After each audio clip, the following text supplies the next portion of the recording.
We all know how common mental health issues are in this country. Adults, but honestly, guys, our kids, the younger generations, it is getting out of control. And if you don't think you and your family are at risk, I mean, the statistics are going to tell you otherwise. Like it's just on the rise, whether it's anxiety, depression, obviously suicidal thoughts and attempted suicides, even things like ADHD, OCD, just all of these things that are just really battling in our kids' brains. Now, I've talked about this a lot, but if you haven't heard me say this, one of the things that we find in functional medicine is how often the gut is connected to the brain and gut issues are going on that's feeding right into these mental health disorders or concerns or struggles, right? So here's some common signs of poor gut health that you might be missing in your child, or maybe you've just never thought about or had addressed. So, number one, and things that I hear every day, all day, bloating and constipation. Or the opposite of that, like using the restroom too much, too frequently, or diarrhea frequently, constantly. Okay. Number two would be brain fog, focus and concentration issues, and things like that. Right? If they're not doing as well in school as they used to, or if you're at work and you have the fog over your brain, you don't seem to focus and get as much work done as you could, likely this is coming from a gut issue.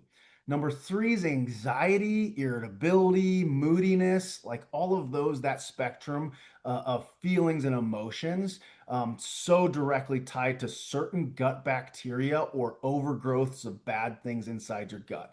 And then lastly, of course, we could throw depression and all of these other things in with it as well, but I'm going to speak on that more later. But the last thing I wanted to talk about, especially with your young kids or teenagers, is skin breakouts. Now, we can see rashes, hives, eczema, just all of those types of things, but even acne, guys. And I'm going to tell you this now.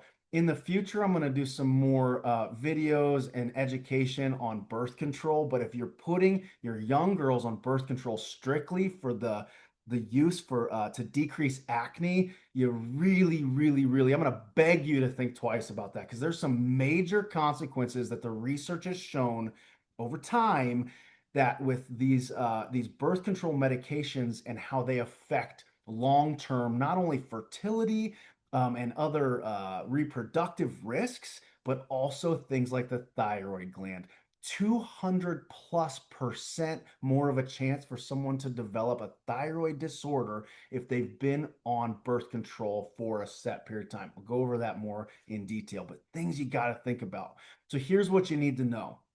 Number one, gut dysbiosis is basically the imbalance of your gut bacteria. The imbalance between good and bad bacteria can lead to like a ton of symptoms, which can include bloating, brain fog, mood swings, food cravings, salt, sugar, all those kind of things, like, and so much more. But those are some of the main things we see every day. Number two, a poor diet or eating a lot of processed food is just overloading your body. So, of course, most of our teens probably consume diets high in processed food, high in sugar content, high in artificial dyes and additives and artificial sweeteners. And we really need to hone in on this. All of these things have been proven to disrupt the gut bacteria, to cause inflammation in the gut lining, and also reduces nutrient absorption. So, this is something really at the top of the list. You got to get the diet, the nutrition that your teens and kids are eating under control. Number three is constipation or irregular bowel movement. So if your kid or your teenager, fun conversation to have with them. I know you'll probably get some eyes rolling at you, but this is important stuff. If they're not using the restroom, using for a bowel movement twice a day, minimum once a day, then something's going on in their gut, right? And if you've been told that your baby, your toddler, your kid, whoever, oh, it's fine if you go a few days without using. I've heard people say that their doctors have told them a week is normal. Guys, that's not normal. Just use a little logic here. That stuff is sitting inside of you. It's reabsorbing the toxic stuff that's supposed to be eliminated. And you don't think that's an issue. Being backed up is an issue. So, obviously, the common things that we're going to look at is the fiber intake. Usually, people, especially in America, are low in their fiber intake. We're not getting enough fiber, which really helps with bowel movements. Most of us are dehydrated, guys. Take your body weight, divide by two. That's how many ounces in water you need for baseline. So I'm 200 pounds. I need 100 ounces of water. But guess what? I need more because I sweat when I work out or go outside. You got to replenish that. That's extra that you need. Okay. And then I like a coffee, right? Harvest Solutions right here. So if I have 20 ounces of coffee, which would be too much, but if I do, I need to double that number and replace that with 40 more ounces of water. Think about that. Are you hydrated? Likely not. Are your kids hydrated? Energy drinks, all the things they're putting in their body. Okay, stress and anxiety, sedentary lifestyles, all of these things obviously lead into this constipation and irregular bowel movement issues. Number four is what I find so commonly is called leaky gut syndrome. This is an increased permeability in the intestinal wall. So things are getting through the gut, so they should be in your intestines into the bloodstream. So this allows toxins, undigested food particles, obviously getting through, which it can possibly and potentially and likely is triggering inflammation. It's triggering acne or eczema, psoriasis, food sensitivities, fatigue, headaches, brain fog. Gosh, guys, you name it. This is one of the things that's also been linked to thyroid issues, especially things like Hashimoto's hypothyroidism. If you don't know what that is, you probably know someone who has that. It's an autoimmune condition of the thyroid gland that often is tied to leaky gut syndrome. Number five is gut brain axis disruption. Okay, so stress, anxiety, and depression, which is obviously, like I said earlier, all rising in teenagers and young adults, can directly affect gut health and then also vice versa. It's basically this cycle, this closed loop between our brain and our gut that they feed off of each other. They give each other feedback, and if one's not healthy, the other's not going to be healthy-ish either. So gut issues can obviously worsen mental health symptoms through this gut brain axis that I'm talking about.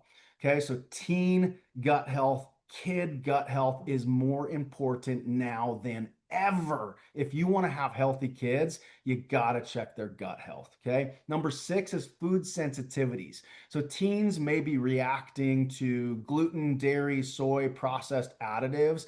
These can trigger inflammation, symptoms like bloating, fatigue, mood changes, skin issues, acne, all those things we already talked about. But here's the deal, guys. You can do food allergy testing, food sensitivity testing, which I do that on people. It is very valuable information to know what to cut out to help the body heal, but it's not normal to have these things, especially if there's a lot of them, right? So my gut, for example, does not handle gluten. It doesn't even handle gluten-free grains, right? Now, years ago was a lot worse. I've gone through a lot of healing in my own gut and I can tolerate it with less symptoms, but I'm always going to be a little sensitive to these things because there was just so much damage done for so many years. So the faster you get on this stuff is my point in your kids and your teens, the better life they're going to live later, guaranteed, right? Number seven is going to be overuse of antibiotics, which, oh my gosh, this is a topic I could talk about forever. They're obviously necessary and needed at times, certain times and places when certain things they can save a life. But the overuse of antibiotics it's just rampant. So the frequent use of antibiotics, especially in childhood, can wipe out. It's like a nuclear bomb to your gut, right? Your healthy gut bacteria, and it can contribute to long-term imbalances and potentially, literally, it's being linked to many chronic illnesses as well. So start simple, start with some simple habit changes. And here's a few things. Eat real whole food. Get rid of the food dyes, get rid of the preservatives, get rid of the ultra processed, get rid of the sugar as much as you can. Drink more water, get hydrated. Add some electrolytes to the water too is going to be even more beneficial. Three is get enough sleep. You have to rest your body and your mind to be healthy. Number four is managing your stress. If you're stressed out, everything's going to be a mess. That's easier said than done, but that's one thing that I coach people in every day is how to mitigate and manage stress. Even if we're in really stressful situations, jobs, careers, relationships, whatever it is, there are things you can do that I practice every day in my life that can really help those stress hormones regulate And again, it's about consistency and the habit of it. Okay. Also, lastly, consider probiotics. Now, the hard part for me as a practitioner to tell you is there's different strains, different probiotics out there, different types of bacteria, and one might not be right for every person. So that's where the testing comes in. Is the best way to do it is to actually test your microbiome, do a stool sample, see what bacteria are present, see what bacteria are missing, and then we can then prescribe the best probiotic for you or for your kid. So if you got a lot from this, I hope you did. Kind of got to be a little bit of a long talk here, but such an important topic. And you have questions, reach out to me. DM me, find me on social media, email me, drscott at drscottfm.com. I'm always happy to talk. I offer complimentary calls, Zoom calls to just discuss what's going on with you or your kids, your families, and see if the work I'm doing is right for you. And I'm telling you, I haven't found very many people that it's not, because it's about holistic healing, letting the body from the inside out heal itself without requiring or relying on external sources like medications, right? So get a hold of me. I'd love to help you guys out. Bye bye.